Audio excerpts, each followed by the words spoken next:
So we'll start with the motivation and the posture, then short silent meditation. And after that, we will look at our text, Shantideva's great text, investigate that a bit more and discuss that and see how it goes. And the session will last up to 2 hours, but if people have to go earlier, no problem. Please feel free to go. So you might need this to support your back. This is a chota cushion we are given to help give support to your back. Otherwise, you see, that's easier, no? When the front of the body is lower than the buttocks, that is easier. You get some support for your back. Those on chairs, make sure if you need extra cushion behind your back, take that. There are plenty of cushions. If the floor is cold, put a thin blue cushion, the square ones underneath your feet. Maybe Sagar bhai, wo de dijayega. Don't allow your feet to get cold. Thank you. And everybody who is joining us online, also you make sure you are comfortable and not straining. Welcome to new and old students. Vishad bhai, Manish, Yara, Anushri, and Sujit ji.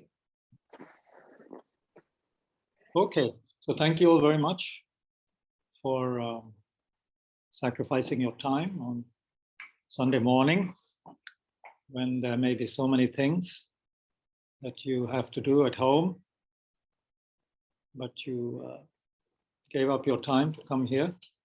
So I hope it will be worthwhile for you, that there will be some benefit. And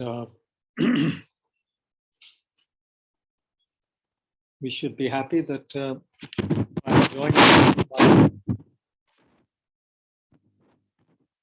making it possible for this session to happen. So each of us is responsible for any benefit that any of us can have from this. Of course, if we don't like the session, then that's another matter. Then we are all responsible for the other person's pain or suffering. So we have to take responsibility. Anyway, main thing is our intention. Irada kya hai? Khas baat wo hai.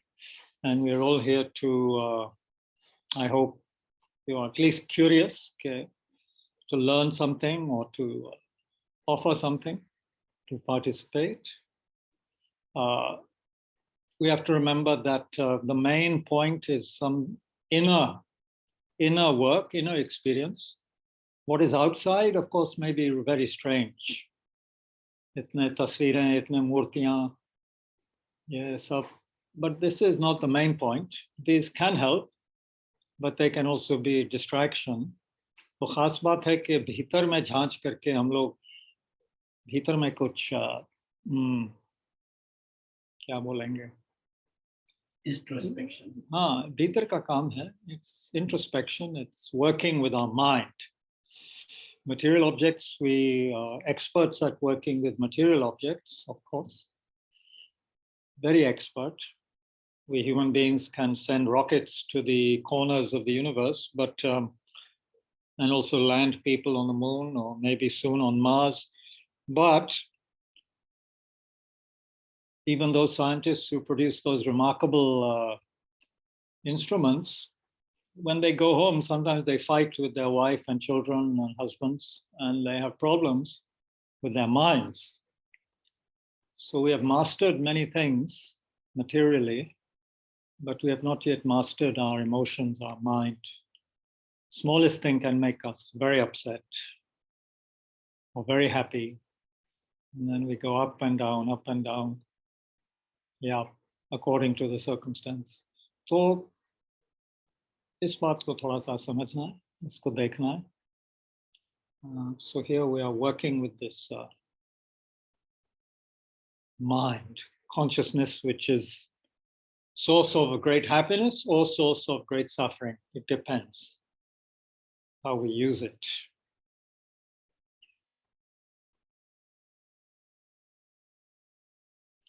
So make sure that your posture is upright, please. Shoulders level. Hands relaxed by the side of the body.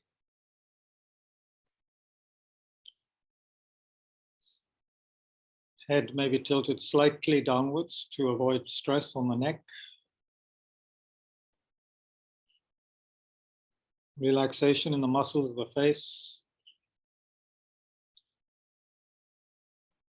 If we think that meditation involves a lot of intense concentration and stress, then we would be wrong. We need to have a very gentle, relaxed attitude, but which is also very alert, very attentive.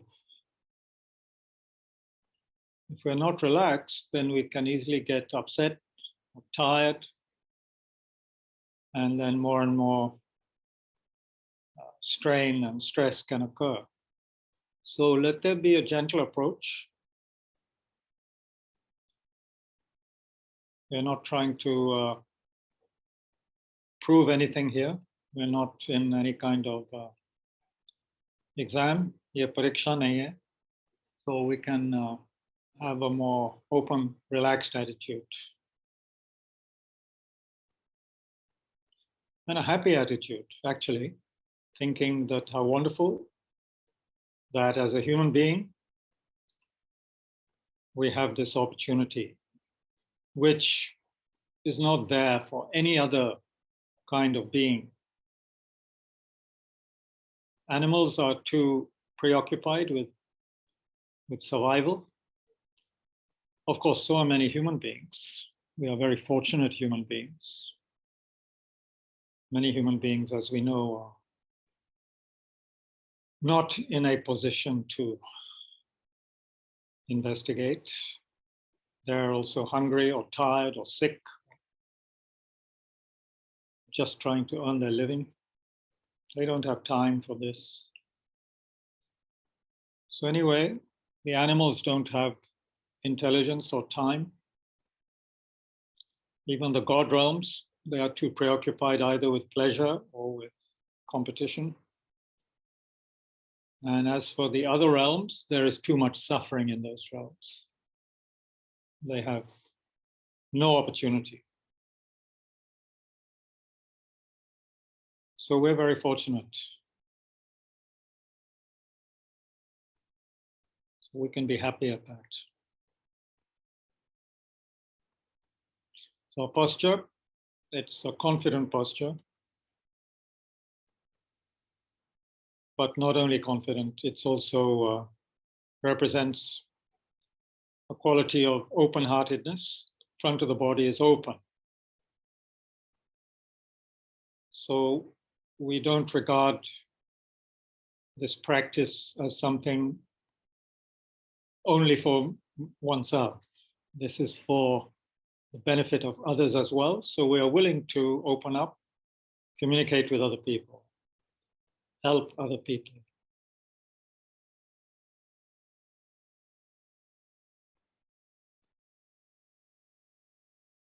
And if we reflect, that is, I think, the correct attitude. It is only just. Because others, we depend upon other people all our life. Since before we were born, we depend on effort of other people. So how can we neglect them?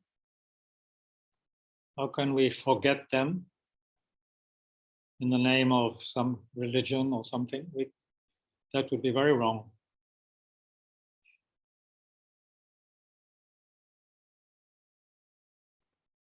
So spend a few moments thinking how we are all interdependent. एक अंतर्निर्भरता का स्थिति है, एक दूसरों पर निर्भर कर रहे हैं हर एक चीज के लिए, शरीर के लिए,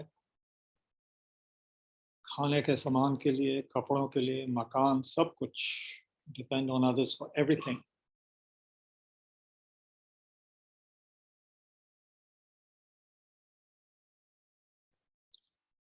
So we consider others to be very kind.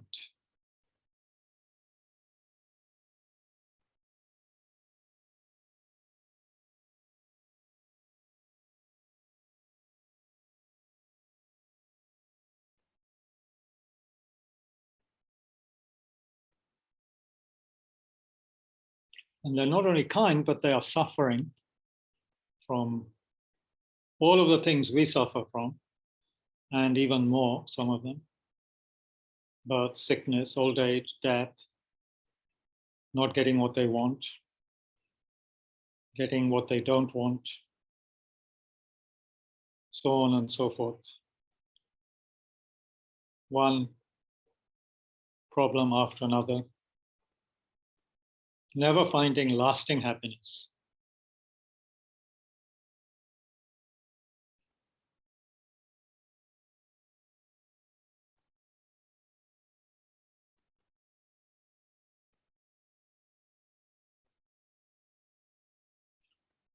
It's almost as though we are, through ignorance, we are addicted to the causes of suffering.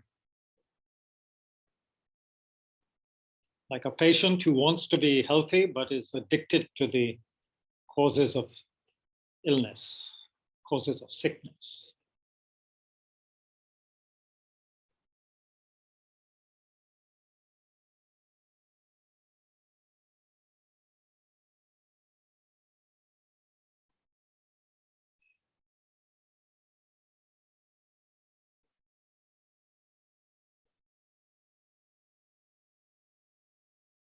Okay. So we remember this motivation from time to time. It's very important in the Mahayana to remember this attitude, this openness, this open quality, where we begin to thinking only of ourselves and reach out to others.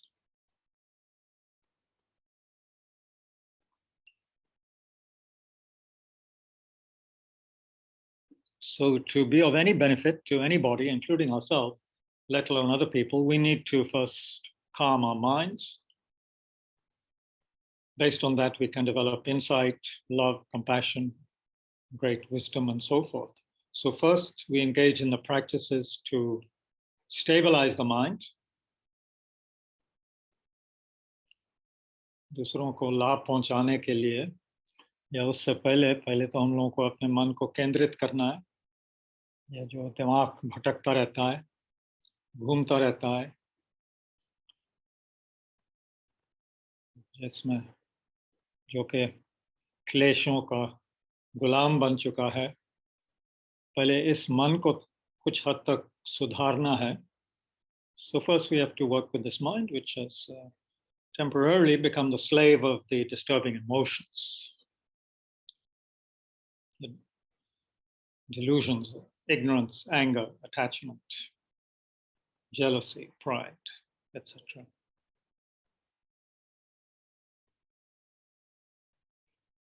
So we'll be observing the breath, the sensation of breath entering and leaving our body through the nostrils.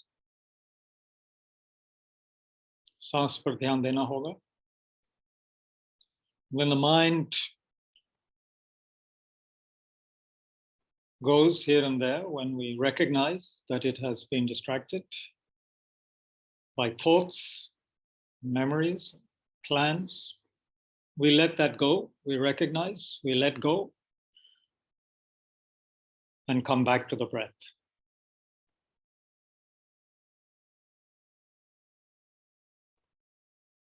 So again and again, we come back to the breath. So let's practice like this for 7 or 8 minutes. If you get tired, stop for half a minute and then start again.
Make sure your shoulders are relaxed, neck, muscles in the face.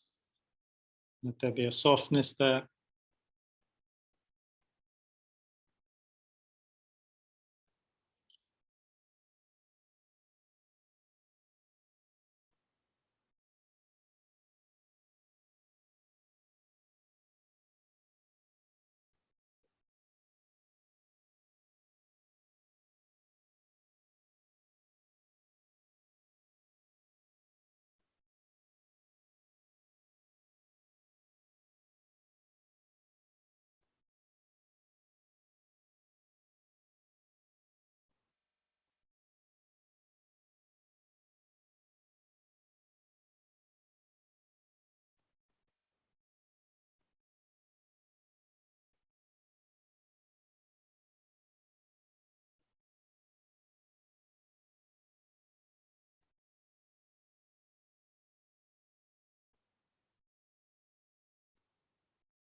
Hmm.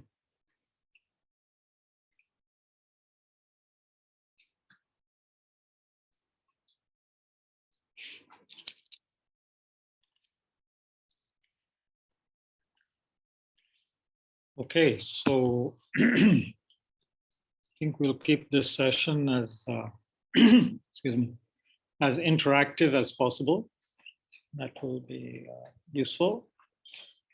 Otherwise, with a lecture, there's always the danger that people become very passive and actually quite sleepy. So I want to keep people on their toes.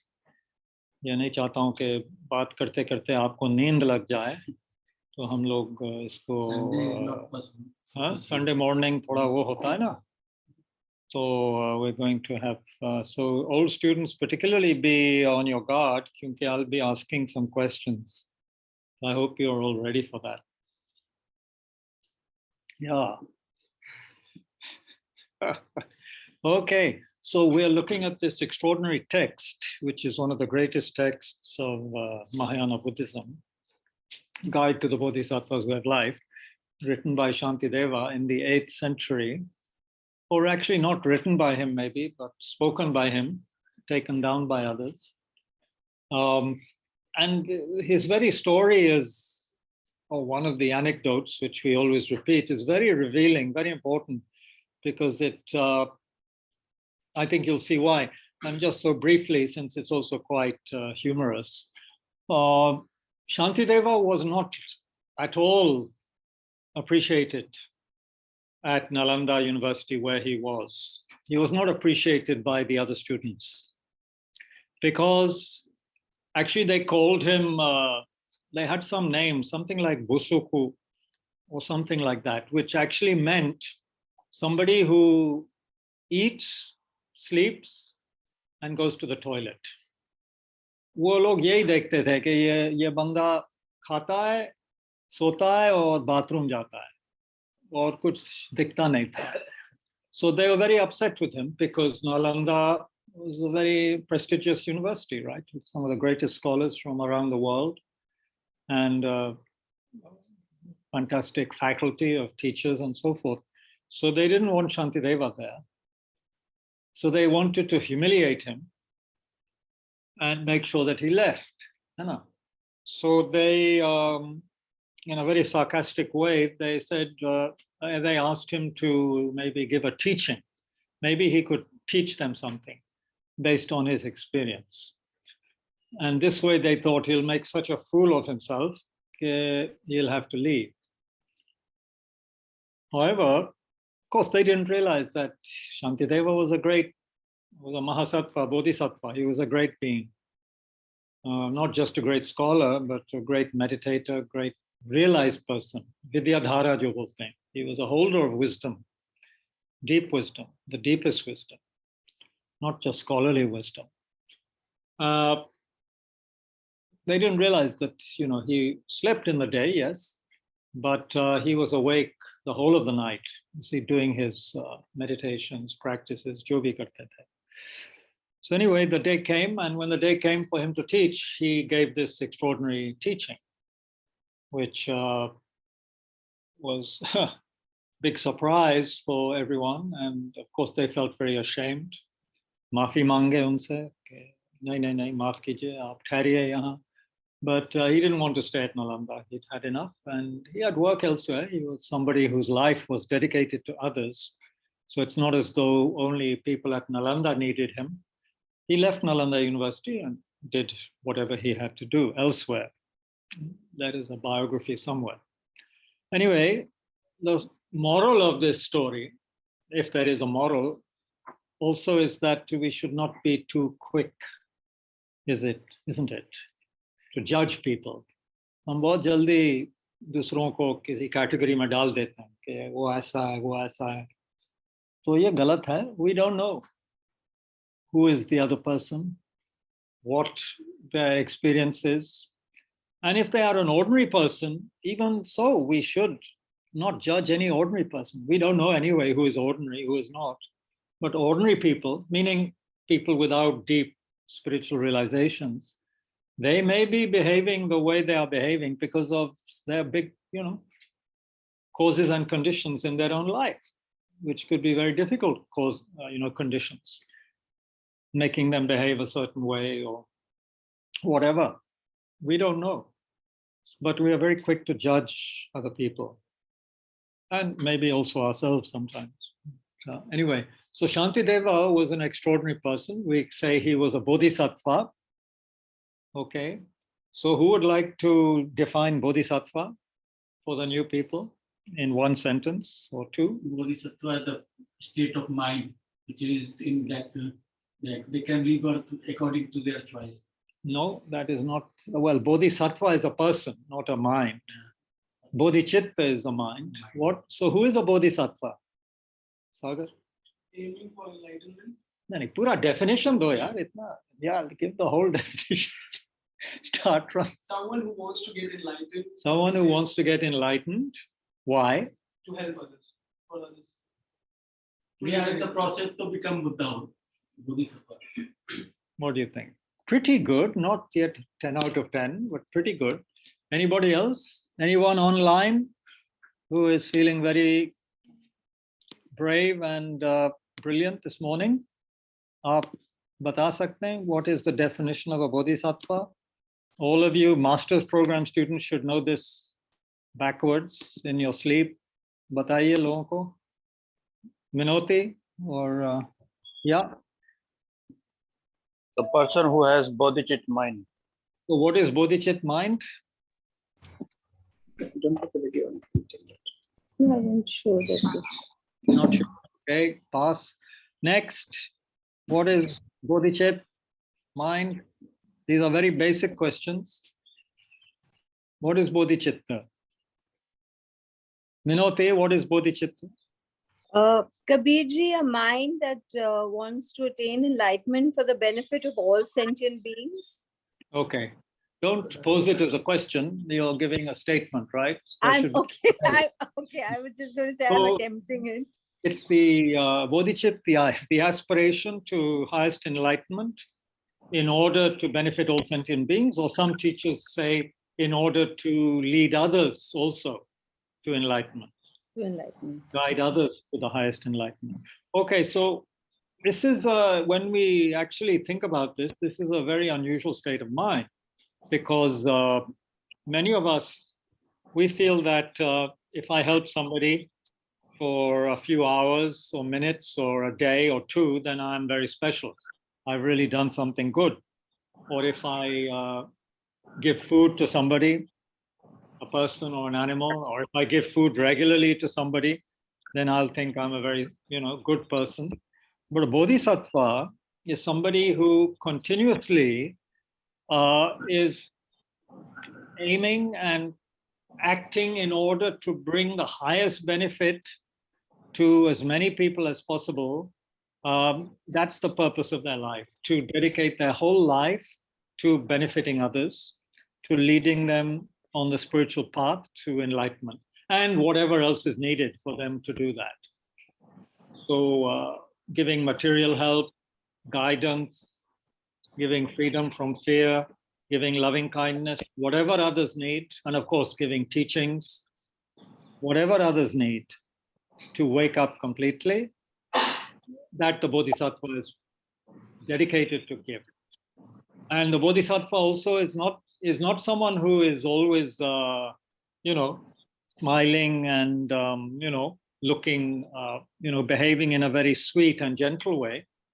For people who are misbehaving, especially people who misbehave regularly and harming others, the bodhisattva can be very strict and very tough with such people, which is, of course, necessary. Just as any school teacher or mother, father would be strict with a child who is really misbehaving, causing disturbance for others. So don't think bodhisattva is always being outwardly smiling and kind and, bodhisattva can be very tough. Bodhisattva can even beat up people if necessary. If that is really necessary to protect that person and others from their negative behavior, then bodhisattva can beat people. But of course, if they are a real bodhisattva, they will not do it with anger. They'll be doing it out of kindness, compassion. So this is not easy, obviously. So what, Haji? One of the Bodhisattva Virochana in the Nalanda Master Virochana, after 823 years, a 3-year-old child from kingdom of Bhutan, claiming that he was the Virocana. ठीक है, कोई नहीं, वो बाद में बात करेंगे ऐसी चीजों के बारे में पहले. So, what is Shantideva saying? He is saying that this mind of Bodhichitta that the Bodhisattva has, this is something extraordinary, which people don't even dream about, you know. He says, you see, the Bodhisattva is aiming at, this is verse 18 in chapter 1, the very first chapter. He says, verse 18, they are thinking, you see, their thought is never to turn away from totally liberating infinite forms of life.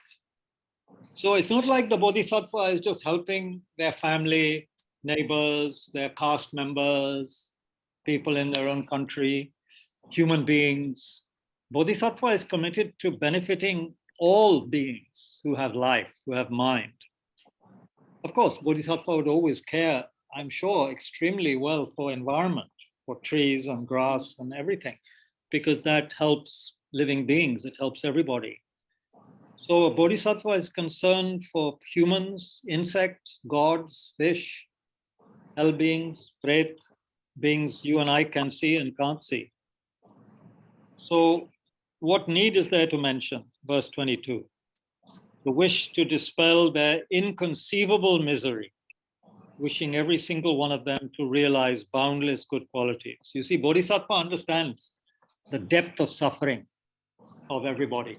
Just like a good doctor, if you go to a good doctor, they can discover things in you, sicknesses and weaknesses which you didn't know existed. If they're a good doctor and maybe they have the equipment, then they make you undergo tests. So then they find out things about you. You have no idea yourself. So the Bodhisattva knows layers of suffering that we are not yet aware of.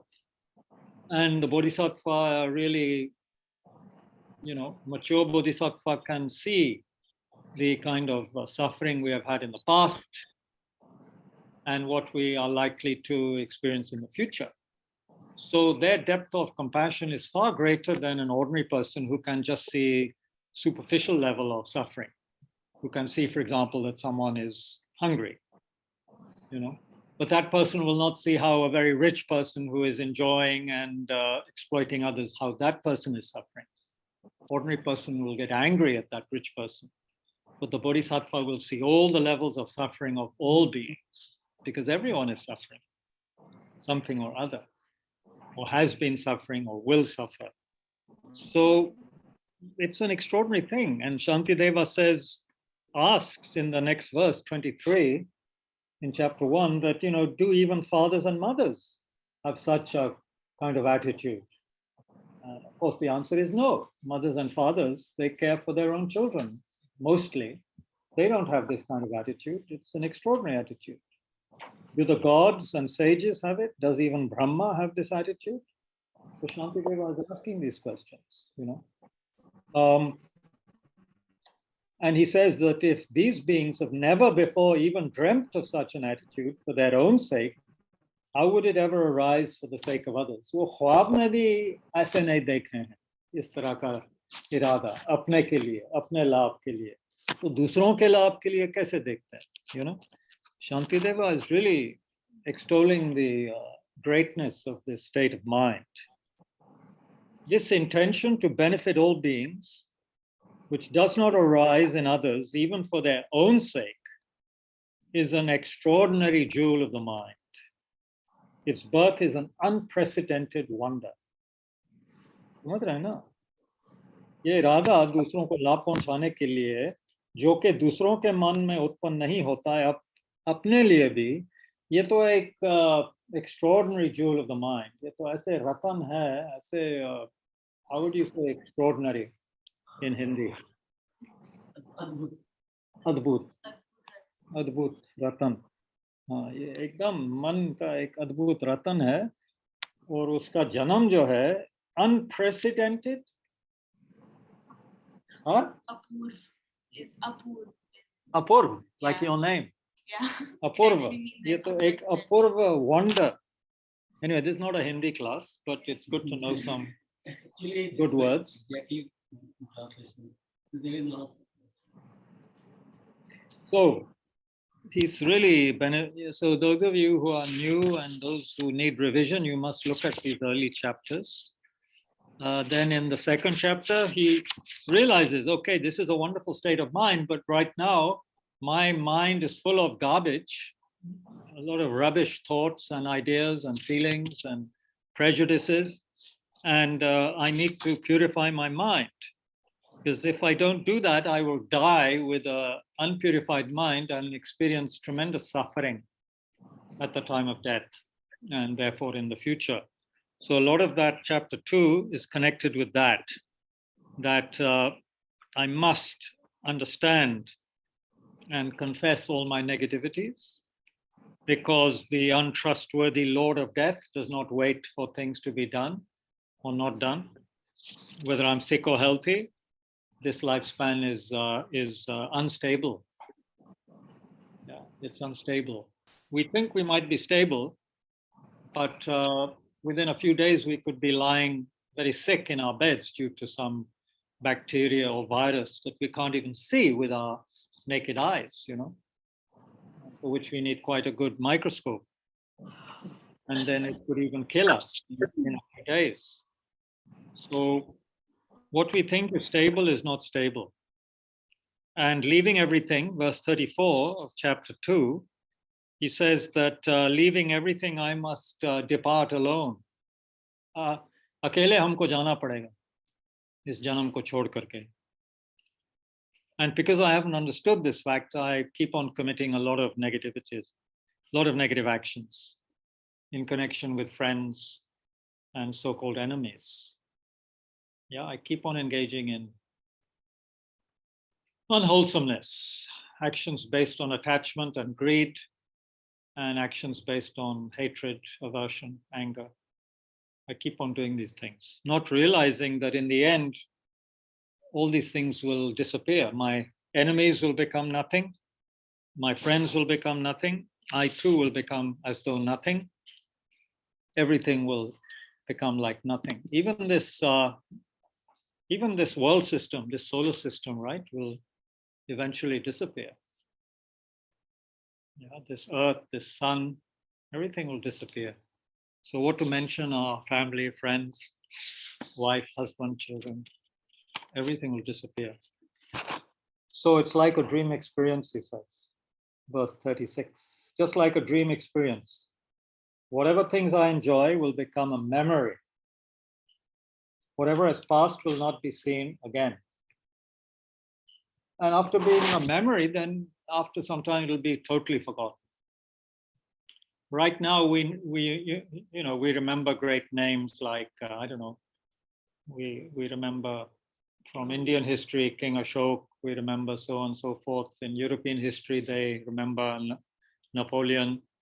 In American history, they may remember I don't know General Custer or someone. But in 20,000, 30,000, 50,000 years, will these people be remembered? Will those history books even be existing?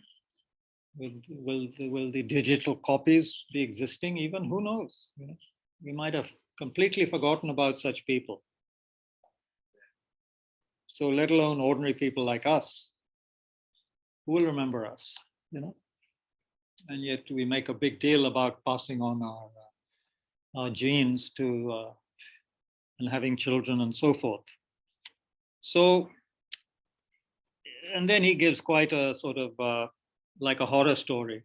Actually, the last verses of chapter 2, it's almost like a bit of a horror story, well, part of it, about what death is like for people who are not ready for it, people who have not bothered to work with their minds. Death can be very painful, physically as well as mentally. Yeah. So all those verses there, verses, for example, verses 40 especially, verses 40 to 60, and beyond. Yeah. Then in chapter 3, he engages in a kind of, now that he has made us thoroughly depressed with chapter 2, by the end, we should be a little upset and depressed. But then in chapter 3, he lifts our spirits again by speaking about the benefits of the, and fully accepting this Bodhichitta attitude, this great compassionate attitude. He rejoices in that attitude. Yeah. And he makes amazing aspirations, which seem like, like a fantasy, like just, fantasizing. But this is something that has to be done initially, because in the future it can become something very real. So he says, may I be the doctor, the medicine, may I be the nurse for all sick beings in the world until everyone is healed. Verse 8. During the eon of famine, may I myself change into food and drink. So that's verse 9. So you see, it is said that certain really holy beings who have certain powers, and given the right circumstances, they can engage in some amazing actions which cannot be explained by modern science and very limited instruments of modern science, limited in this spiritual sphere. Our telescopes can see amazing things a long way away, yeah, granted, amazingly. But inside, they don't seem to be able to see much connected with the mind, according to Buddhism. So it is said that due to the powers that can be generated through working with the mind, we have the potential to become bodhisattvas, beings who can even manifest food and drink for those who need. May I become an inexhaustible treasure for those who are poor, destitute. May I turn into all things that they could need and be placed close beside them. This is the extraordinary mind of the Bodhisattva, who has totally given up holding on to oneself, cherishing oneself. Because they, in their wisdom also, they know there is no solid, inherently existing I, me, mine. They see that as a hallucination. So they don't have that solid sense of me and you. They understand me and you. They're not stupid, but they don't cling on to I, me, mine. So their heart is completely open. They're actually genuinely more concerned for others than themselves. And it's no big burden for them. It's a joy for them. It's a joy for them to work for others. So how can we do this? Well, through training the mind. Shantideva himself says somewhere that in this text, there is nothing that does not become easier through practice, through training.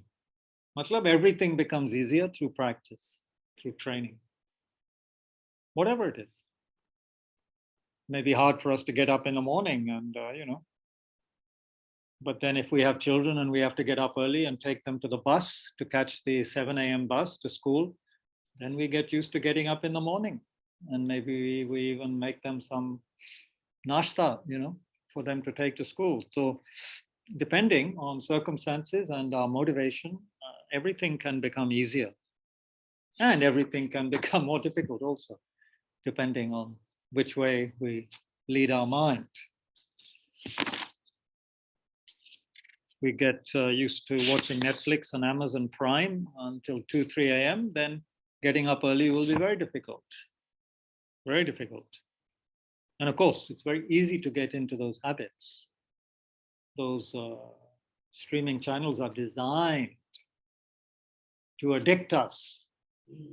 Some very intelligent people are making all those serials and movies, and they have a lot of money, it seems. So we have to be careful. Very easy to get addicted. You can see I'm speaking a little from experience. Then he says some amazing things also in this chapter. May all those who are saying bad things to me or cause me any other harm, those who mock and insult me, may they have the fortune to fully awaken. Matlab, he's not getting angry with people who insult him or harm him. He's just wishing them the best, you know. This is a very wonderful chapter, a good balance to the previous chapter. Yeah. And he says, you know, by developing this state of mind, finally my life has become meaningful. It has borne fruit. Verse 26. Having well obtained this human existence, I've been born in the family of Buddha. Now I'm one of Buddha's children. Matlab, I'm now developing this Bodhisattva attitude. So I'm a child of the Buddha, a real child of the Buddha. Most of us are simply out of habit. We are putting our hands together in front of the Buddha statue or whatever, which is good, but it becomes a habit. But when we only really become a child of the Buddha, you could say, when we develop this kind of attitude, this amazing attitude to benefit others, become a Buddha ourselves.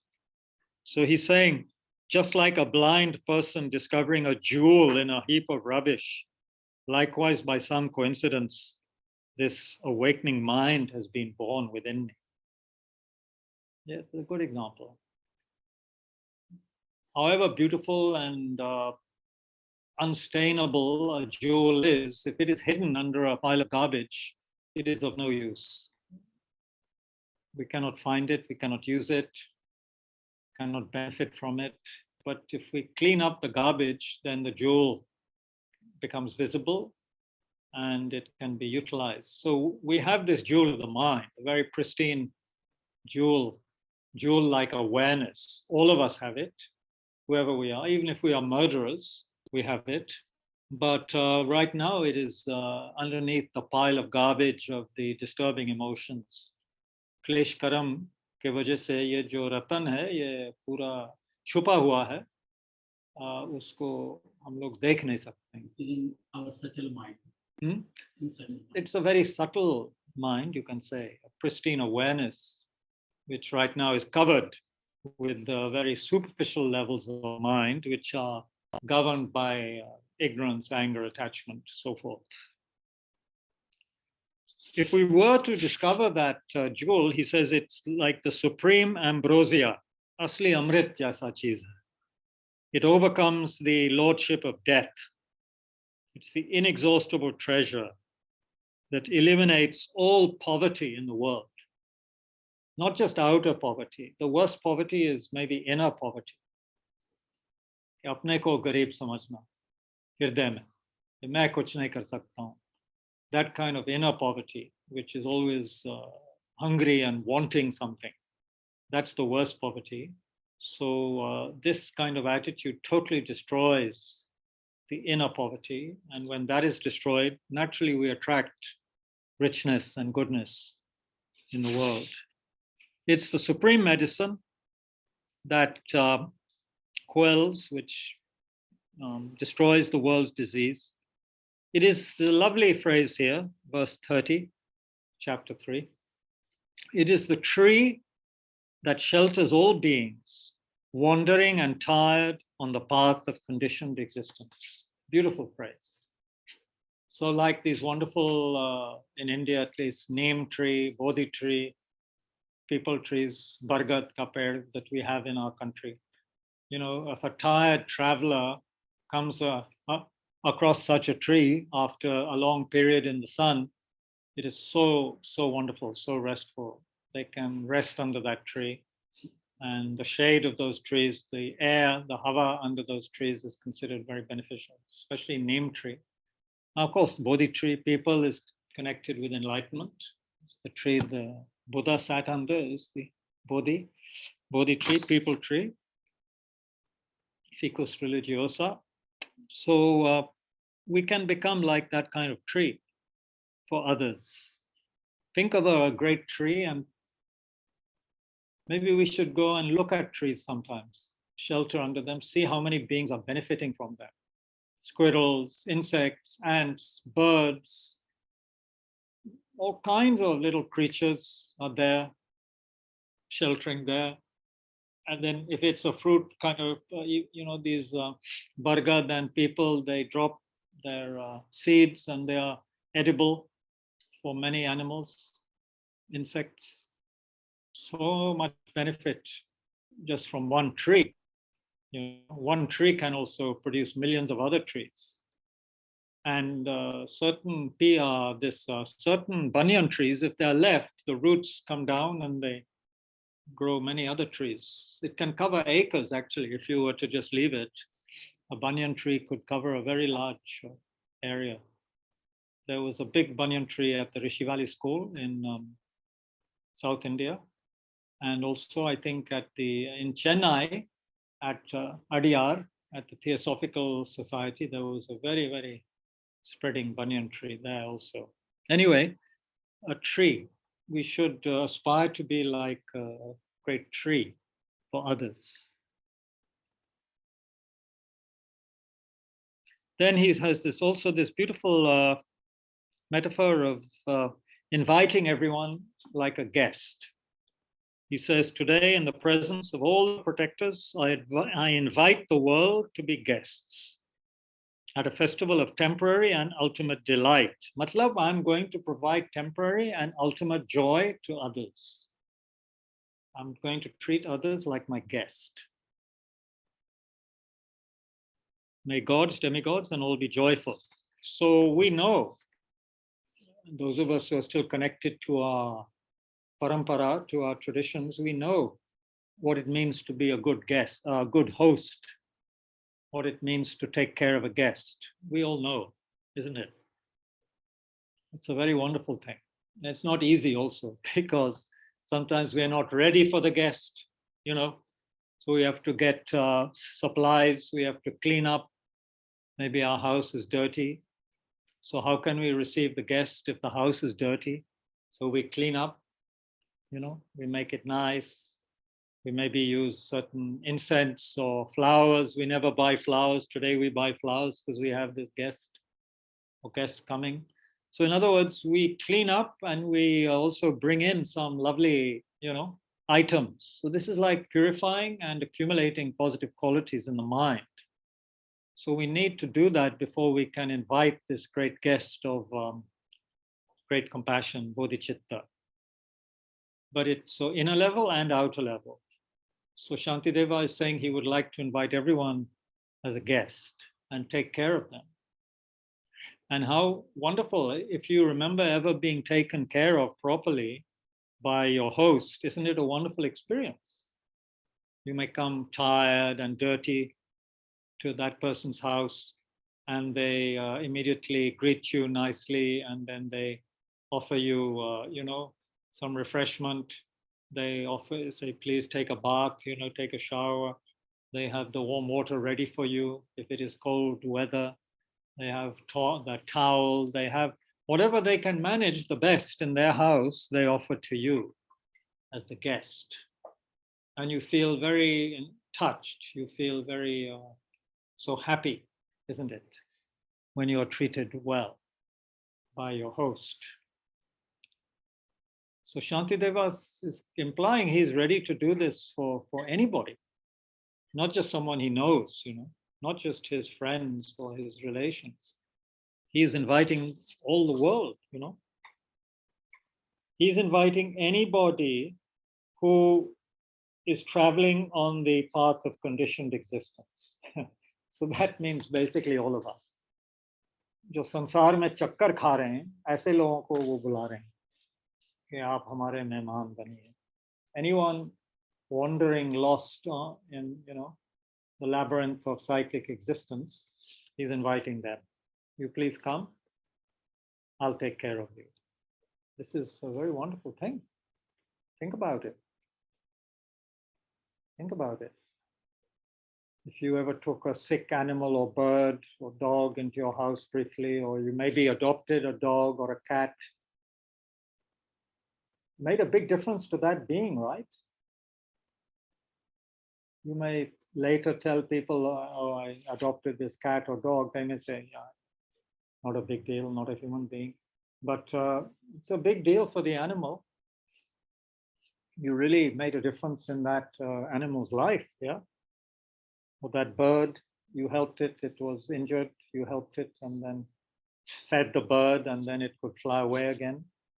This is something very special. To treat people like that is very special. So the Bodhisattva does that. He invites the whole world to be his guest. This is amazing. So no wonder he is aspiring. May even the gods and the demigods who are usually caught up in their meditation or their competitiveness, asura, the lower gods, are always competing with one another, it is said, like many humans, of course. So he's saying, in this situation, when they hear about this, may they be joyful, may they rejoice when they hear about this. And indeed, it may even soften the hearts of many people to see that kind of attitude. So this has been some revision. So I don't know if we, let's just do a couple of verses from chapter 5, which we have been looking at, carry on, and then we'll have discussion after a short break. It's already 12 o'clock. So we had got to verse 96 in chapter 5. Then he says, although I'm unable to practice everything, the limitless varieties of bodhisattva conduct, I should certainly practice as much as has been mentioned here already of this conduct that trains the mind. Matlab, bodhisattva conduct is, could not be measured. It is infinite. But Shantideva has in this chapter already mentioned a lot of things we can do to benefit others. So he says, Kam se kam ye to kar lein. We should practice as much as we can of what has been mentioned already in the chapter. How to make people feel comfortable, how to treat them, how to be polite to people, so on and so forth. He has mentioned these things. Many, many things he has mentioned. And he's saying we should do as much as we can. And then he's also saying in the next verse, and this is very important because we may think, this is not that difficult, but actually it's not easy at all, because until we reach a very high level, our mind is still full of many impurities, which can act as obstacles to our bodhisattva conduct. So in verse 98, he says 3 times in the day, 3 times by night. I mean, this is if you're really, really very serious. We should recite the Sutra of the 3 heaps. This is the particular practice of reciting a sutra, visualizing 35 Buddhas of confession, reciting their names, and also prostrating full length at the same time. It's a very intense and powerful practice for purifying the mind and inspiring the mind. He says, by relying on the Buddhas and the awakening mind, my remaining downfalls will be purified. It is said that the Buddhas and the Bodhichitta mind are 2 of the most powerful purifications we could imagine, like the strongest medicine imaginable to destroy the impurities in our mind. The compassionate attitude, Bodhichitta, and taking the Buddhas as our refuge, and sincerely, out of compassion and respect, prostrating to them, reciting their names and the words of this particular sutra. The Triskanda Sutra, Sutra of the 3 heaps, is one powerful Mahayana purification sutra of 4 or 5 pages long. So serious people do this, and if you ever go to Bodh Gaya or other pilgrimage places, you may see people, Tibetans mainly, doing full-length prostrations, and they do typically 100,000. It takes 2 to 3 months, and some people do it again and again. मतलब 1 लाख करते हैं और फिर दूसरे साल आके फिर से 1 लाख करते हैं, बार-बार करते हैं. So if they're doing it sincerely, meaning really focusing and with the right attitude, you can be sure that is really amazing. It is purifying so much. So much, we can't imagine. You see, don't forget, from Buddhist perspective, we have more than one life, have beginningless lifetimes. कोई शुरुआत दिखाई नहीं पड़ता है. So imagine all of the impurities we have developed in all of our previous lifetimes. on our mind, that is, on our mind stream. And they give the result. If they're not purified, they will give harmful result. So according to Buddha and the teachers. So that is why we have to do so much. If it's just a question of one life, then of course, very simple. But it's not. तो इसलिए ये सब करना है. Whatever I'm doing in any situation, whether for myself or for the benefit of others, I should strive to put into practice whatever has been taught for that situation. तो परिस्थिति के अनुसार हमको अपना अभ्यास करना है. So if it's raining, I practice. If it's the sun shining, I practice. If people are praising me, I should know how to deal with praise, which is not easy. We are praised, immediately the mind can become, oh, yeah, I'm, मैं तो कुछ हूँ. I'm really something. If people praise me enough and say, आप पर एक article लिखेंगे, आपका YouTube पे लगाएंगे आपका, और फिर अखबार में भी आपका निकल रहा है, and ये सब, so then we can easily become quite, self-satisfied, and then we like to tell people about this all the time. So then that becomes problematic. And then if people, in other occasions, somebody may criticize us a lot. So how do we deal with that? We have to know how to deal with that. We can't just become upset. Saying, oh, I'm a bodhisattva, but I'm upset. I'm angry and upset today. I'm not going to help anyone today. Today I'm on leave because I'm upset. Why are you upset? Oh, someone criticized me. Chodo, mazak kar rahe ho? What is this attitude where we get upset so quickly? So then we have to apply other logics and reasonings to help our mind. If we are still a beginner, we have to say, well, why is this person insulting me? There are many reasonings. One, their mind is disturbed. So they are sick. So how can you get angry with a sick person? It's stupid. You should try to help a sick person, like a doctor. So that person's mind is governed by anger or jealousy. That's why they're criticizing you. So that's understandable. What's the problem? Or you can think also, well, I criticize other people and have done so in the past. This is just like a boomerang effect. What I put out in the world, I will also get that back. Yeah. Like law of cause and effect. This is karmic law. If I criticize others, why should I not expect to be criticized myself? So one can think in that way, and then the mind will not be so disturbed. And especially if we think about the suffering of the other person, then the mind may even become full of great compassion for that person. So the more they harm you, the more they criticize you, the more you feel compassion for that person. Because all you are seeing actually is a sick person. You see their sickness. You don't see, them as someone who is harming me.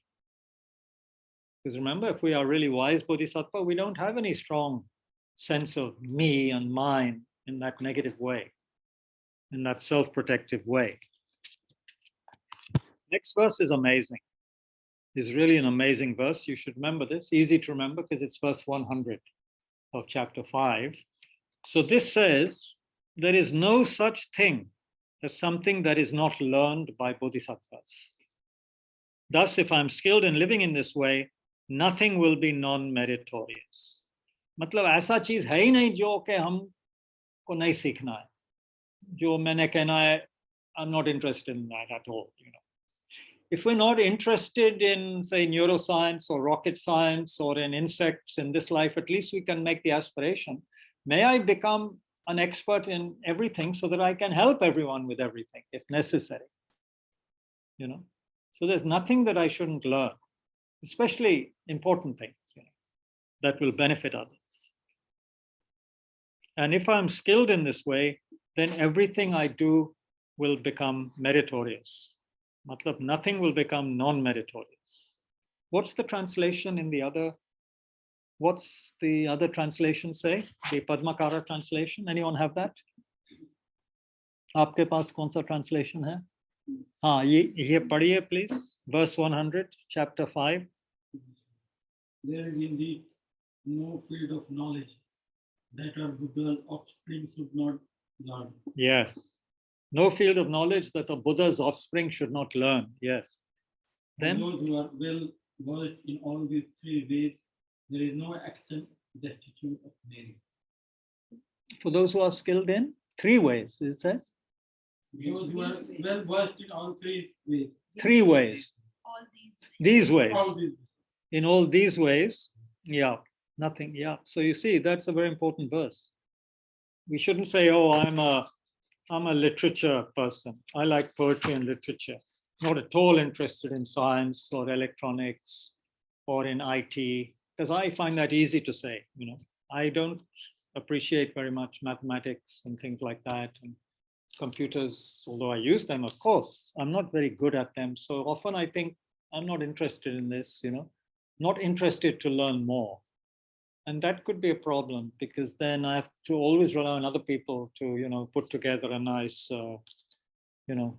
poster or something online. It's good to be able to do these things oneself if necessary. So many things we think I'm not interested, or, I'm not interested in politics. Politics is below me. They are all idiots. I'm not interested. We shouldn't think like that. We should think, if necessary in a future life, I should become a good politician to help others, a just, good politician,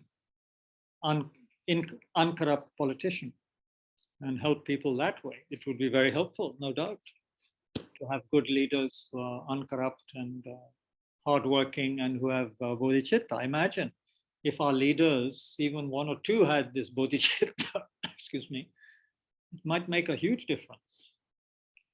They would be so concerned for others. Everything they did would be concerning others for their welfare, not for their own political power or, like that, or their status and so forth. And if they had their photograph in the newspaper all the time, they would pray that just by seeing their photo, people would benefit, So like that. Let's have discussion. Sorry, I've spoken for so long. Let's have some discussion. Someone who chooses to stay on the planet to help others. Yes, that was from 11:35 a.m. Who wants and leads others to enlightenment. Yes, so these are the characteristics of the Bodhisattva, indeed. Okay, I'm unmuting the people online. Oh, they can already do that. So now, today we are onliners. You are outnumbered by the in-persons, I'm glad to say. How many are there? 1, 2, 3, 4, 5, 6, 7, 8, 9, 10, 11, 12, 13. And Bob was here, so 14 were here. Yeah. Wow. So we're outnumbering you by 2. Twice as many as online. Oh, someone just joined. So Nivita just joined. So anyway, yeah, so that's very good news that people are coming out of their homes and investigating the world, even with an AQI of 250 plus here in our air. Brave people. For all I know, everyone here is a bodhisattva to come here. I have no means of telling. Yeah. Bodhisattva have the capacity to choose their rebirth. It is said they have the capacity to choose their rebirth to some extent, yes. Ji? His Holiness? I would say His Holiness, yes, definitely. But I'm prejudiced, but I think so, based on what I've heard and seen. Yes, I think he has the power to definitely. Because you see, some of these very high beings, they even give hints as to where they will be reborn and what their parents' names will be. So when you get evidence like that they give before they die, and then they are found in those places and show very special qualities, then you have to think. I actually studied the book by Tenzin Priyadarshi, Running Toward History. Yes, amazing He book. told him that I was Guru Lama in previous life, who taught Dalai Lama. Could be, yes. Yeah, that's an amazing book, Running Toward Mystery by Tenzin Priyadarshi, who was born to a very influential family in Bihar and who ran away from home, ran away to Rajgir. much to the horror of his family, who took a long time to accept and forgive him. But he was so compelled to go there. And then, of course, he started recognizing places and so forth. They seemed so familiar. So anyway, extraordinary story, Running Toward Mystery. Came out a couple of years ago, I think, this book. He established new center of Dalai Lama Center for 82nd Transportive Belt in Hyderabad. Hyderabad also, yes. And he has a famous center in Cambridge, Massachusetts, in the States. So anyway, this is Bodhisattvas. If we were to become that level of Bodhisattva, then what we could do is are things which right now we would think is just total science fiction, you know. But Bodhisattvas can do some extraordinary things, it is said. So that's also, one should have an open mind there regarding, since there are many things we don't understand, or at least I don't understand. For me, as I keep on telling people, things like Zoom and WhatsApp, they're like magic for me. Real magic, that you can click something and within seconds, it has come to you from the other side of the world, or goes to the other. This is just, for me, it is like magic. So why couldn't the mind also be like magic? You know, it is like magic, apparently. Capable of more than what WhatsApp is capable of, you know. So anyway, if one can begin to study and have some trust in that, that gives us some incentive also to practice the path. But meanwhile, I'm going to ask for a biscuit, and can you put some hot water in this? Thanks a lot. Sorry, and anyone else who wants a biscuit and hot water, please take a break and have it. Please, please take a break. I've been bending your ears for an hour and 20 minutes.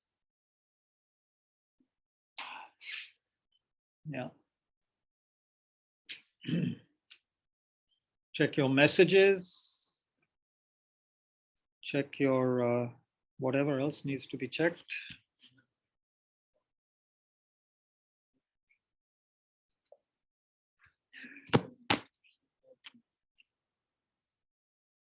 Yes.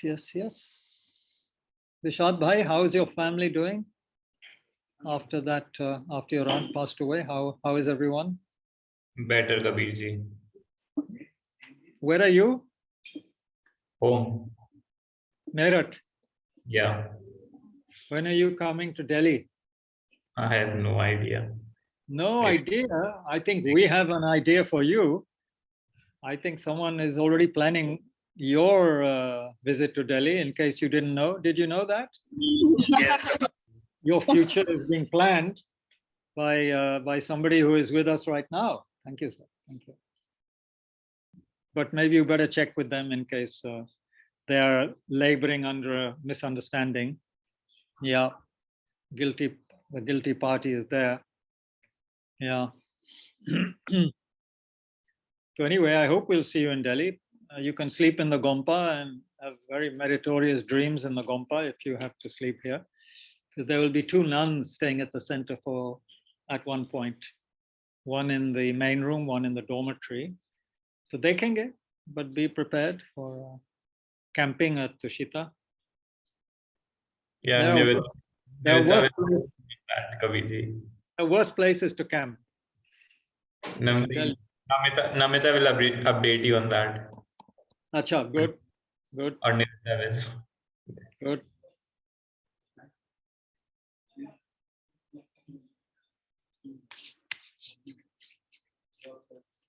I've been relying on digestive biscuits for happiness since I was a young child. But when I was a child, I would ask my mother to put a bit of butter on it. Now the doctor is telling me not to have so much butter. My bad cholesterol is a little high. Can you imagine? With my frame, I still say my bad cholesterol is high. Yeah, high Rahul. It's very unfair, but what to do? Black tea, digestive without butter. Yahi hai ji sansar. Aha. So how's everyone? You look like you have something around your neck, Anushri. Are you okay? Oh, that's a mask. Hmm. Are you at the airport? No, not yet. Yes, I'm at the airport. Can you hear me? Yeah, Your I'm flight- at the airport. I'm your at the airport. your Yeah, flight's not till 3 p.m. You said. yeah, the flight is delayed. I have to wait here till 3 p.m. Good. So you can inspire everyone with quote Shantideva. Yeah, you have to look happy, and they'll ask you why are you so happy. You can say you are a follower of Shantideva. And then they'll say, who is Shantideva? Then you can tell them the funny story first. Okay, he was known as someone eating, sleeping, and going to the toilet. And who knows, you might make some converts while you're waiting for your flight. Instead of having bad thoughts towards the airline. Shall I Divya, how ask a are you? question? Yes, yes. Just wait. Everyone is having a. Yes, I'm good. I'm good, Kabirji. Everyone's sort of prowling around the refreshment at the back of Tushita. Let's wait till they are distracted. Kabirji, to us who all are there. Who all are there? Yeah. All the main culprits. Rahulji is here. Sagar is here. Apurva is here. Some new people are here. Aruna Vasudev is here. Aruna ji, hi. How are you? Aruna is here. Bob is here. Bob is in charge of the bar. He brought some Coke and rum and samosas, maybe, I don't know. And our English friend is here, whose name I've forgotten. Daniel is here with some guests, where the people who is staying with in Delhi. And there are some other characters who are totally engrossed in food and drink right now. Haji, break khatam. You can bring your drink and your biscuits here, it's no problem. Okay. You had so Anushri has a question. Bob, yaar kar de yaar, jo kar raha hai, jo bana raha hai, phir aaja. Samosa to nahi liya hai. He's bought so many samosas for us, he's bankrupt.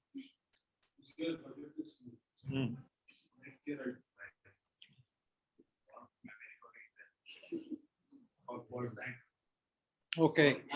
Aye. Baithiye. Break time is perilously close to being over. Haji, Anushri, you have a question. Anushri is waiting for her aircraft in Bangalore airport, I guess. Bangalore. Yeah, Okay. Bangalore. Question. Yeah. So I just came across this. There's no inherently existing self, and there is no inherently existing other. What is self and what is other depends on perspective.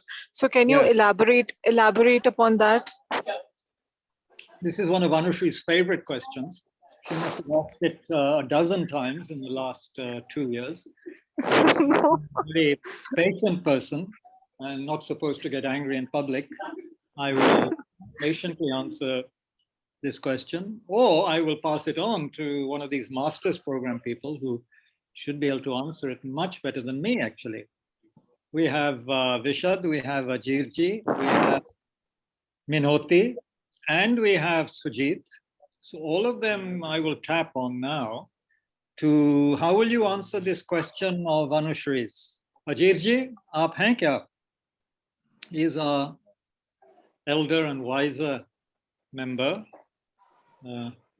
आप थोड़ा जवाब देंगे अनुश्री को? Yeah. Do you hear me? Yes, Yeah, very yeah. well.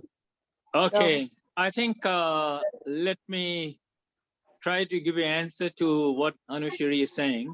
And you have half Or an hour, no more asking. than half an hour. Yeah. Huh? आधा घंटा से ज्यादा नहीं है आपको, तो थोड़ा सा आधा घंटा करें। I thought 1 hour session. Anyway, I think when we are really talking about the inherent existence, what does inherent existence really mean? I think we really need to understand that. It Okay. means something which is existing by its own power. There is no other external factor which is really going there to give rise to that. And to make it a kind of example, let me say there's a flower. So the flower is a flower because so many factors have gone in that. There is the seed, there's the soil, there's the water, there is the caretaker by the gardeners, there's the sun rays.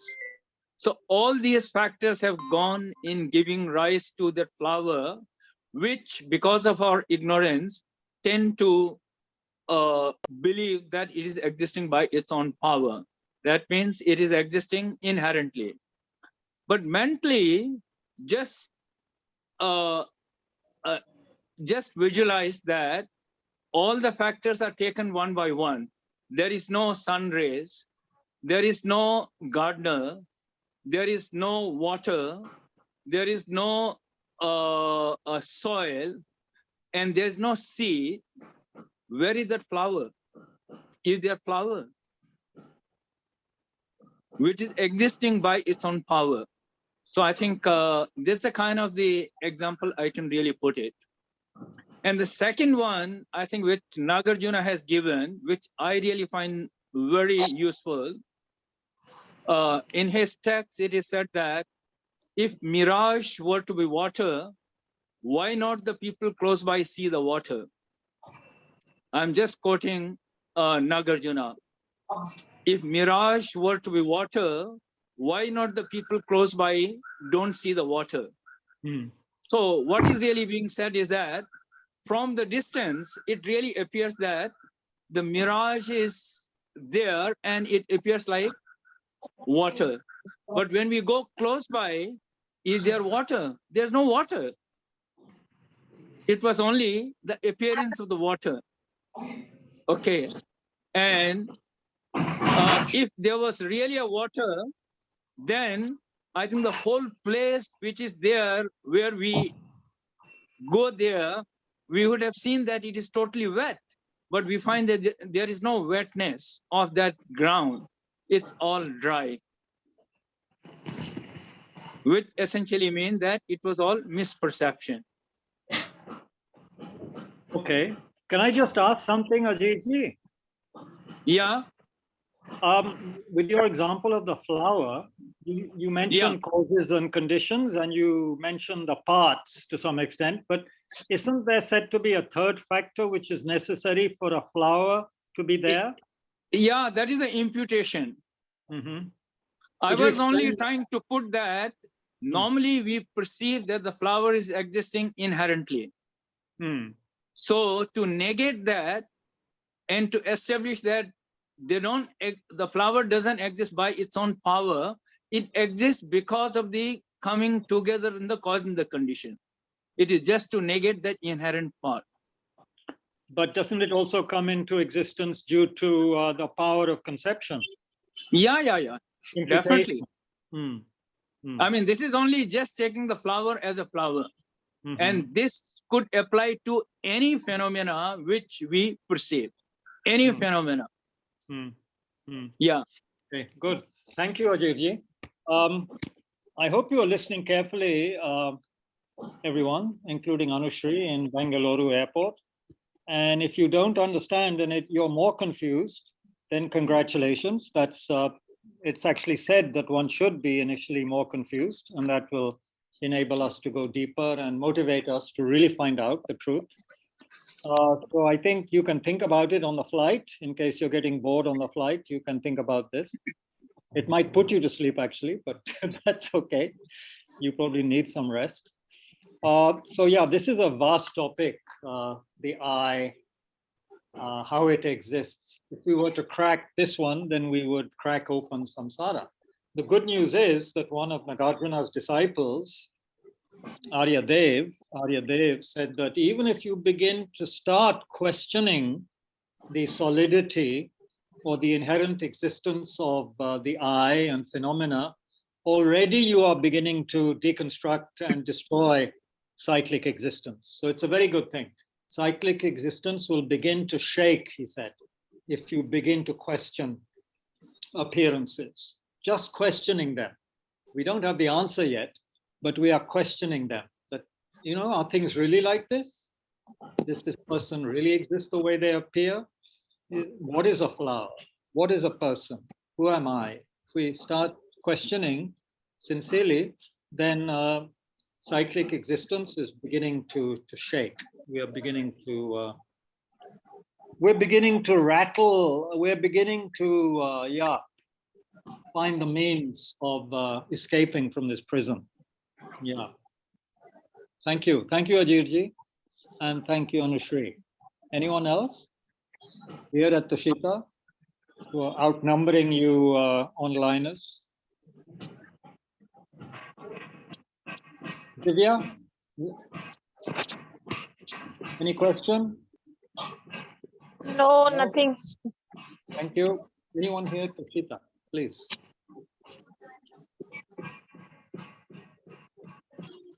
I certainly seem to have put people here to sleep. Or maybe Bob put something in the tea. Can't tell with Bob.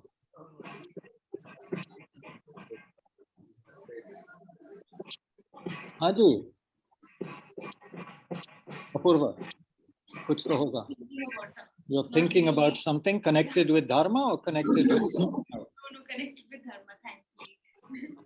But I mean, I just went to the flower market in the morning. Good. Just amount of, like you said last time, you know, the people who are selling things, the amount of waste, the amount of mess that's happening, especially of, you know, a natural object, even natural objects, so many flowers probably grown, cultivated, which are probably. I'm just trying to reconcile, you know, the flavor of the season of excess with and how, you know, balance love, or, you know, make it meet with emptiness halfway. Like I'm trying to balance the perspective around.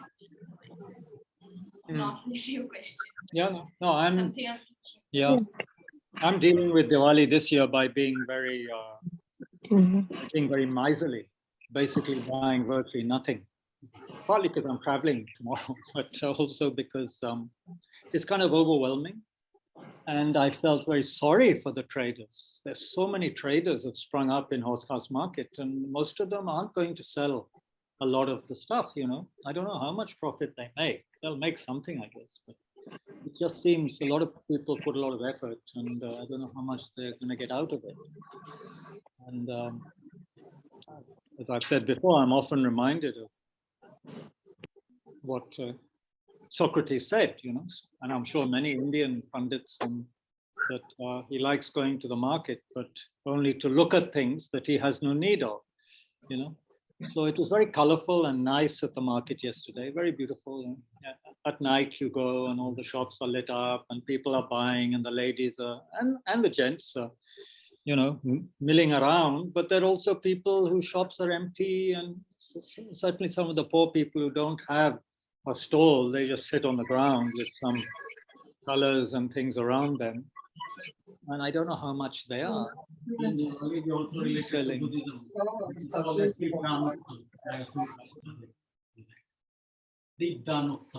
Deep हाँ, आज के Indian express में पूरा page उसका है, but Ayodhya में हो रहा है. 18 लाख दीप जला रहे हैं वहाँ to beat the world record. तो ये भी हो रहा है. So all sorts of things are happening. But I think I just try and remember what our teachers have said about the meaning of offering light. offering light is The to concept of Deepa is come oh. from directly from Buddha. To- He told them, अपना आप दीपक बनो, खुद हाँ, का ये दीपक भी बनो. बात है. अपने आप दीपक बनो. You be- So I associate it with wisdom, and so do most Buddhists, I think. So, and probably most Hindus, when they stop and think about it, why am I offering light? You know, is it for money? Is it for wealth? Light is illuminating, right? So it's kind of wisdom. So yeah. Yes, Namita ji.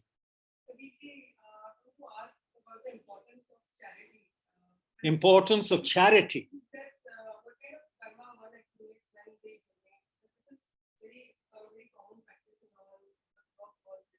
What karma do we create when we donate?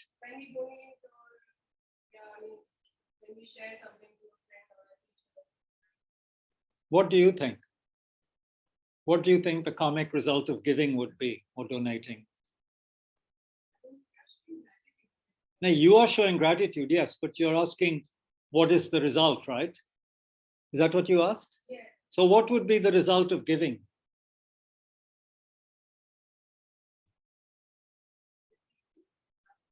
Without the intention of receiving, but receiving unconditional. Okay, she's not quite sure of her answer. So anyone want to help? What would be the result of giving? And we're not talking right now of perfection of giving. That's a very high practice, to give without any sense of self. But say we are basically a generous person and we give to others presents, and we give our time, we give kindness, we give chocolate and samosas and so forth, with a decent attitude. We don't give samosas thinking that person will give me gold in return or something, not like that. But we're just giving because we like to share. So what do you think would be the result of that? Isar. Caught you there. You thought you could just watch, huh? You think this is like Netflix? You can just watch? No way, Jose. Right. What do you think? What's the result of giving? I don't know. I think you have caught me off guard, Kabirji, but I think one thing that just pops to my head, and again, I don't think this is the main thing. This might be secondary, but I feel like it will decrease like the self-cherishing attitude and like the ego, because you're giving to other people, so you're not only thinking about yourself. Yes, of course it will do that. But like, what is a direct karmic result of giving? What do you think is a direct karmic result of stealing, for example? Then it might be the opposite of that. Yeah, so what do you think like is a karmic result of stealing? According to Buddhism, okay, you may or may not go to jail. That's another thing. But what's the karmic result of stealing somebody's book, or stealing 500 rupees from someone? What's the karmic result? That might come back to you, like if in a future lifetime or in this lifetime, like someone might steal from you.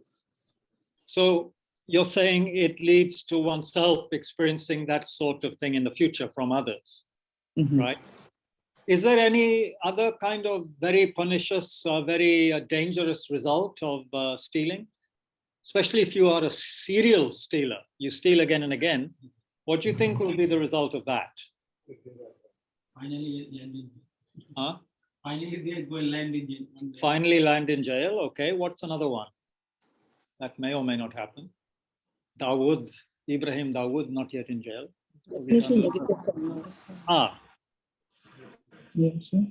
Anybody? Any hint from your mother? Is she passing you notes? Yeah. No, we were just talking about karma as well, that you'll be forming negative karma. Okay, anybody here? Basically, pain which you get, maybe if you're caught, you'll get beaten. You'll get beaten if you're caught, yes, that's true. And the answer to first question which you asked, like what is the result of giving someone? Yeah. It will be joy. The first thing which I get is joy. The result is joy of giving, our friend is saying. The result of giving will be joy. Joy for whom? Okay, so joy will be, it depends on your mindset basically. So like if I am, it could be joy for self, and for the person to whom I'm giving. If that person is in so much need, he really needs that thing, he's seeking for that thing. Right. He will be so much joyful that Right. looking at him, you will be full of joy. Okay, so if the person you've given something to really needs that thing, and then they will be very happy, full of joy, then it will give the giver also joy, to give you joy. What would be a long-term effect, a longer-term effect of giving? Yeah, that could be the immediate effect, which of course is there. What could be, what is said to be the long-term effect? These are basic teachings on karma, by the way, which some of you have heard again and again. Daniel, what are you going to say?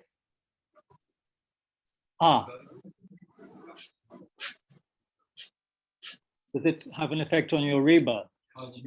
It could, yes, if it's powerful enough giving, it could result in human rebirth, a good human rebirth. Yeah. What about the thing I was saying, the really dangerous aspect of stealing? If You will get be into born a poor. habit- Huh? You will be born poor. Well, yes, it can lead to that result. But what is another very terrible result of stealing or killing or any negative action? Hmm? Guilt could be. We're missing a very important thing which we've taught again and again in the teachings on karma, which is the you are then habituated. You get used to doing that action again and again and again. You just keep on doing it. Life to life, you keep on doing it.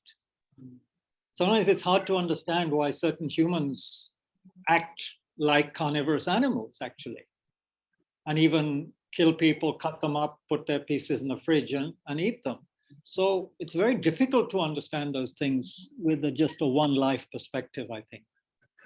But if we look at it from another angle, we begin to see hints as to why a person might behave like a carnivorous animal, or why an animal may, like a dog or something, may behave in a very human way, in a sense, or be extraordinarily intelligent, gentle, kind, or, whatever. Is this making any sense? I mean, you might not agree with future lives or past lives, but if you do, it should make some sense. Creates a habit pattern. Even in this life, if we start stealing and get away with it, then to be sure we'll be doing it again and again, possibly, unless we meet someone who helps, us to prick our conscience and so forth. But it's very easy to create a habit. It's also like giving. So, Namita, if you give, if one gives regularly, then it becomes a habit. So then it's good, right? But to answer your question without pestering other people for the answer, the short answer to your question is possibly that the result of donating and giving is to receive. You never really will be taught, or at least there will be periods when you are not at all short of what you need in your life. And if you give to, for example, Dharma centers, then that, I would imagine, creates the cause to be connected with Dharma and facilities to practice Dharma in the future, for that person. What are you doing? This is a gift. Look at what Sagar is doing. He's taking these teachings seriously. What are you doing? It's a gift for you. A gift for me? Yeah, Me? Yeah, we sort of planned it. The question. Extremely kind. Is it edible? No. It's not edible. Oh, so we can't all eat it. This is very embarrassing and very kind. There's all quotations here. Good Lord. Good Lord. I'm quite embarrassed, but not really, because I'm enjoying it. But yeah, okay. Thank you, everyone. Very kind. There's a quote from, is this a real quote from Lama Yeshe? There is the need for an organic, you see, living kind of force to come in touch with our heart.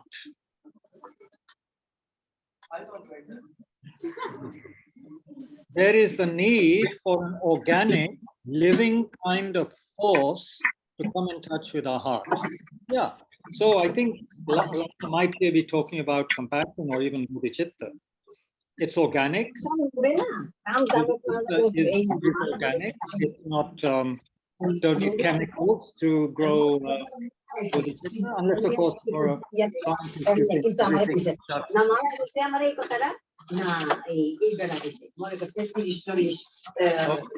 hello, hello.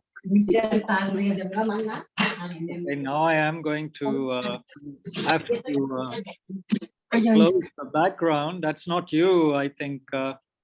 Okay, stop now.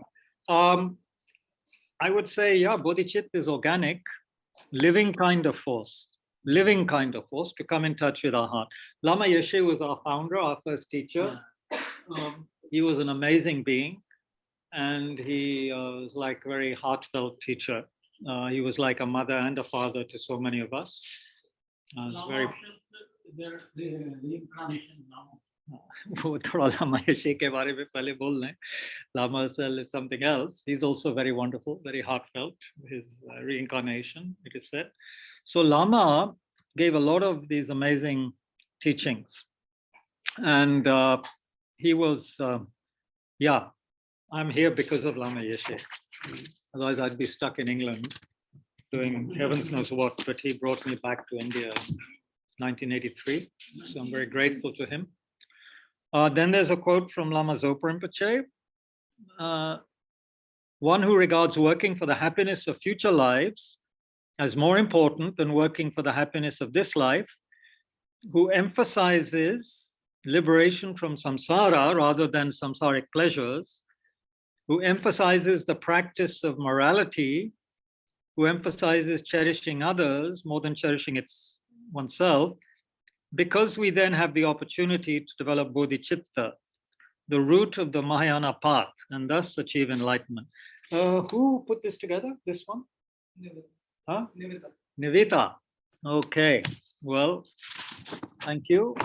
Don't think I understand this yet, but I'll keep it. It's very kind. And I don't know what is in this. Is it something electronic? It's electronic. Will I understand it? Yes. You think so? Okay. Please love it. Please. I won't open it now, but thank you very much, all of you.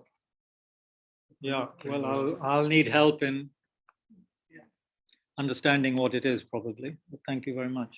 It's heavy. You sure it's not chocolate? Nahi hai? Chocolate pakka nahi. Huh? Chocolate pakka nahi. Pakka nahi. Kabirji, you have to open it. Okay, I'm opening it on behalf of everyone then. Yeah, this is very embarrassing. It's not a birthday. It's to Diwali, hai ji. Will it help my wisdom? This is the question. I'm not good at opening things. My uncle would open things so that the wrapper could be used again. He was very careful. If I tore something while opening, he'd be quite upset. Kya kar rahe ho, you know? But then he would keep it for years and years, that piece of paper, and it would never get used. It's got another wrapping inside. Sorry, I'm supposed to be showing this online. Sorry. You can just see my face. Everyone's getting delayed.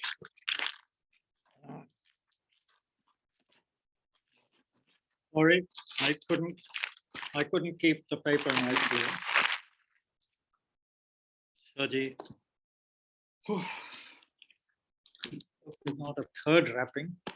Sorry, if there's any other questions we can ask while I get more and more embarrassed opening this. Good grief. Good grief. iPhone, pad. What? Now I have to become modern. I was trying to revert to landlines and going and living in the jungle. Or aapne iPhone de diya. So this is very embarrassing. Now they'll think that all these people at Tushita, the teachers are just, teaching in order to get iPhone. After the teachings on Bodhichitta, it should be a U-phone.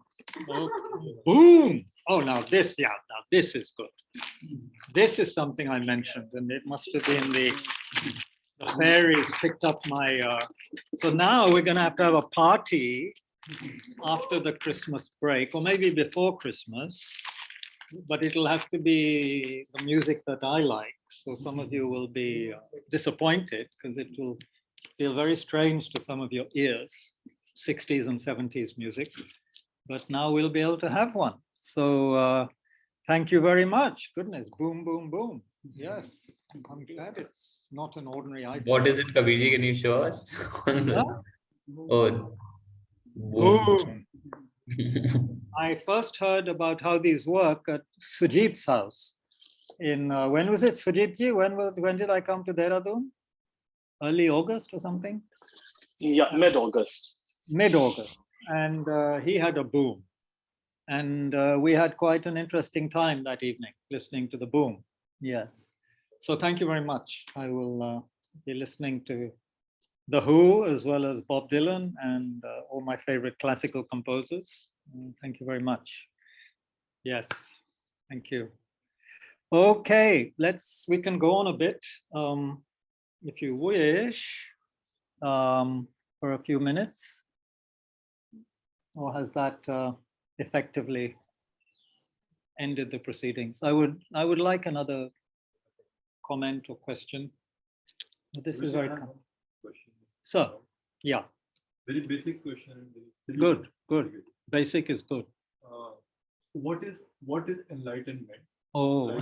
and what we are seeking? How do we know that if one is enlightened or not? So, and how do we know that what we are seeking, whether we have it? Very good question. What is enlightenment? How do we know if we have it or not? What are we seeking?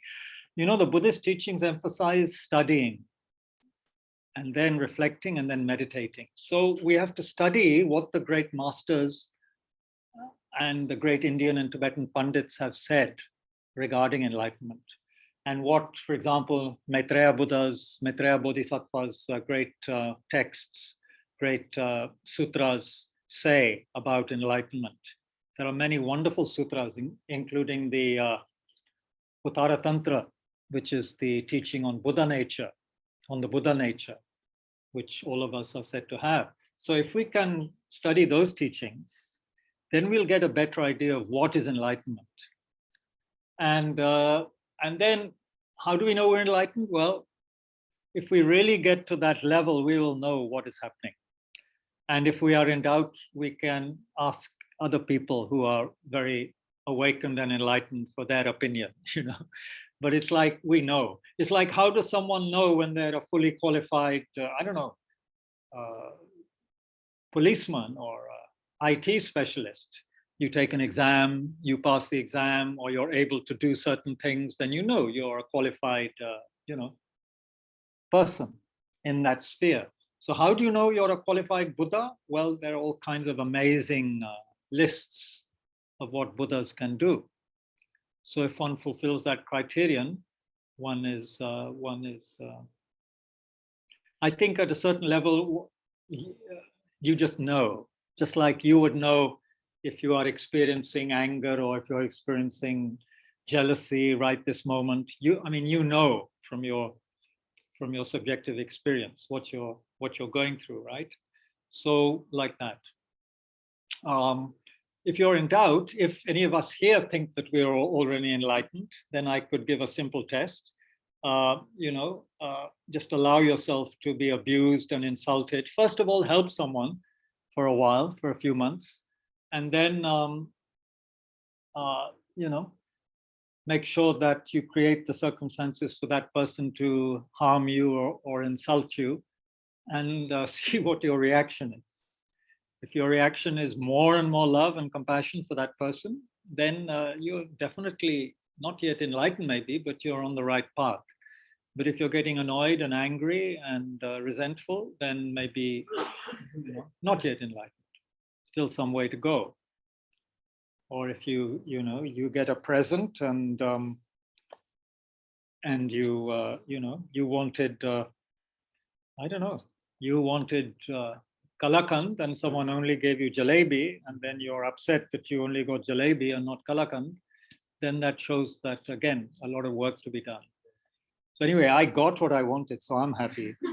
But if it was really an iPhone, then also I'd have been happy, but also slightly nervous and also thinking, well, no, I've got to learn about this, and there would have been mixed feelings. So this is a very skillful gift. Thank you very much. But yeah, that's a good question. Basically, if you study, you might find that very interesting.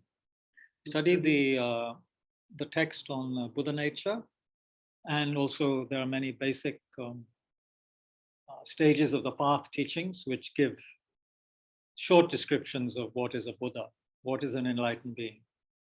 And then you'll see that it's really something quite extraordinary, not something easy to understand. Namita. Yes. Doesn't mean we're enlightened. We have the potential for enlightenment. We have the capacity, which, as someone mentioned, doesn't mean we yet have the ability. We have the capacity. It's like you buy a new car, it has the capacity to go at 100 kilometers an hour, but if there's no petrol in it, there's no ability yet, right? So we have the capacity to become Buddhas, but we need to develop the ability, which comes through purifying and accumulating positive energy and creating all the causes and conditions to allow that Buddha nature to fully manifest, flourish. So that would be one answer. But it's a very, I've not received teachings on Buddha nature, actually. I've just read a little bit. It is a very deep topic. The sutra taught by Maitreya is very vast and very amazing. It requires very realized people to teach it. I've not received those teachings. So, but there's so much to be known intellectually even about Buddhahood, what is Buddha nature. But it's patently obvious that we're not yet Buddhas, because we don't behave like Buddhas. And you see, if you're a Buddha, then you know exactly what I'm thinking now, and you would know what I had for breakfast 25,000 lifetimes ago. If you were a Buddha, you would know those things. Mm-hmm. But you don't even know what I had for breakfast today. So if you don't know that, then you're certainly not a Buddha yet, although you have the capacity to become a Buddha one day. We all do. Yeah.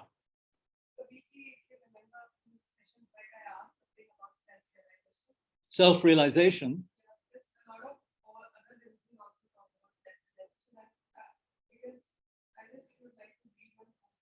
Can you come closer so that they can hear you here? I would have to repeat it, and I usually just come close to the screen. Speak loudly. One quote by Lama Yeshe. He says that true religion should be the pursuit of self-realization, not an exercise in the accumulation of facts. So yes, yeah. True religion should be. I was asking, contrary to this, what is the self-realization? Self-realization is the deepest understanding of who we are. But it doesn't mean we have a permanent self. It just means, who are we? Who am I? Who are you? That is self-realization. When we understand it. Or the other way to put it is when we have fully realized our human potential, which is to be a Buddha, then that is full self-realization. That is just a term. And it's a confusing term because in Buddhism we speak of no self, anatta, anatma, non-self. So using that word self can be a bit confusing for some people. But if you say actualization of our deepest potential, yeah, that is there in Buddhism. And other religions will also claim that their religion leads to, the development of the highest potential or union with God, or, however they put it. Yeah, that's what we mean.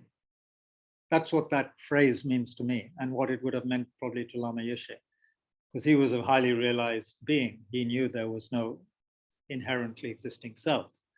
So when he uses the word self, he doesn't use it the way that ordinary people use that word. Yeah. If you're asking who is right, are Buddhists right or are Hindus right, then I don't want to get into that.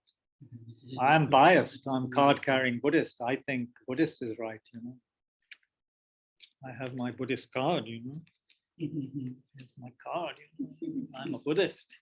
That's an Aadhaar, by the way, in case the police stop me and ask me who I am.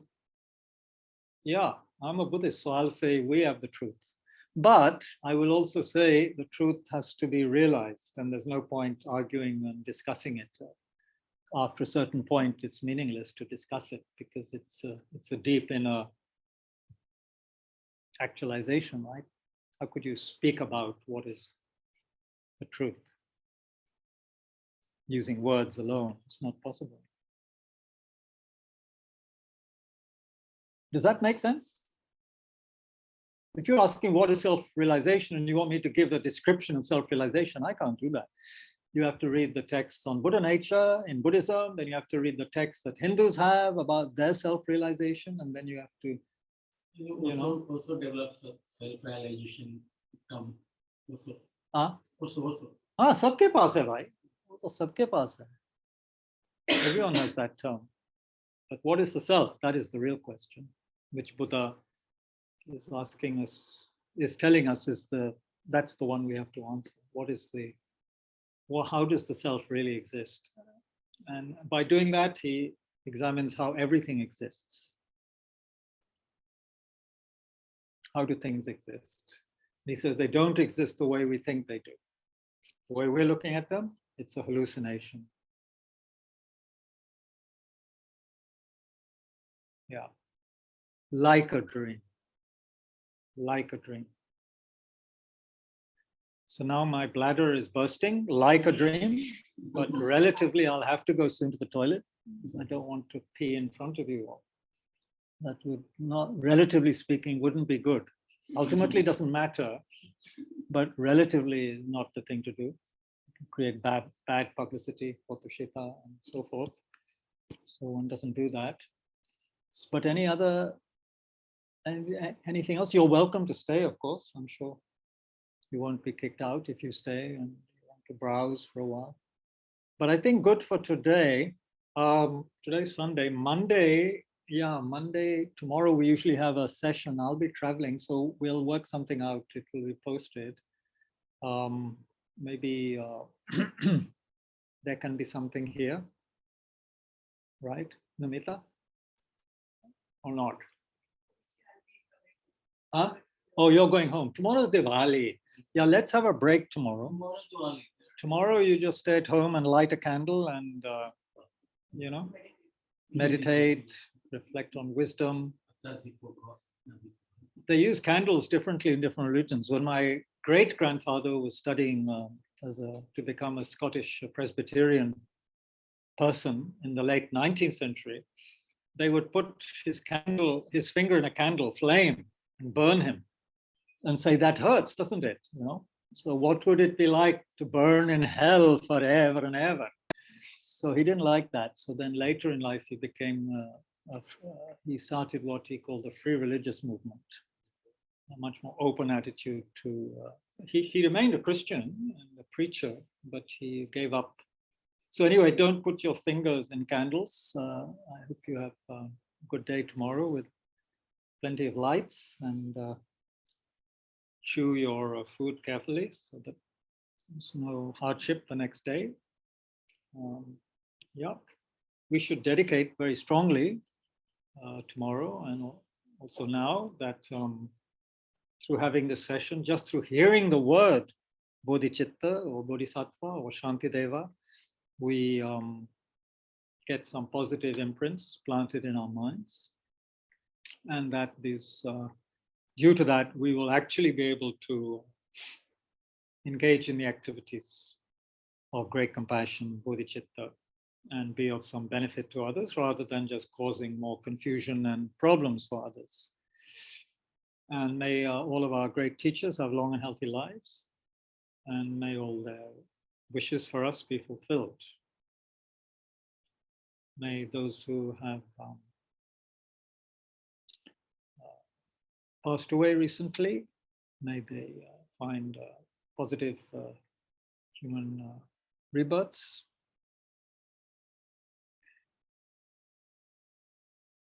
May those who are sick and ill or lonely or sad, may they find the support of others. May we never be separated from teachings and authentic teachers.